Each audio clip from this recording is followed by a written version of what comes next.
সতর্কবাণী। যারা আপনার সন্তানকে যে কোনো শিক্ষা প্রতিষ্ঠানে পাঠানোর আগে যে যানবাহনে তুলে দেন, সেই যানবাহন চালককে কতটুকু আপনি চিনেন সেটি আপনাকে জেনে রাখতে হবে। যে মানুষটিকে দেখতে পাচ্ছেন তিনি একজন কুষ্টিয়ার রিকশা চালক। এই মানুষটি এক শিক্ষার্থীকে স্কুলে নিয়ে যাওয়ার সময় তার কাছ থেকে স্বর্ণের কানের দুল ছিনিয়ে নেন। পরবর্তীতে একটি জায়গায় তাকে নামিয়ে দিয়ে পালিয়ে যান। পরবর্তীতে তাকে সিসি ক্যামেরার ফুটেজ দেখে তাকে বের করা হয়।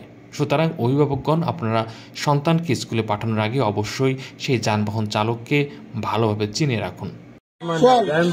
আচ্ছা, এই বাচ্চাটা কোথা থেকে নিয়েছিল? এই স্কুল থেকে। স্কুল থেকে নিয়ে আসার পরে আমার বউ স্কুল থেকে নিয়ে আসার পরে আমি আমার বউর চিকিৎসার জন্য এই যে করছি। কি করছিল? বাচ্চাটার সাথে কি করছিল? বাচ্চাটার সাথে কি করছিল তাই বলো। বাচ্চাটাকে কোথা থেকে নিয়েছিল? এই স্কুল থেকে। মানে ভাড়া নিয়েছিল কোথা থেকে? এই স্কুল থেকে। স্কুল থেকে কোন জায়গায় নিয়ে গেছিল? এই যে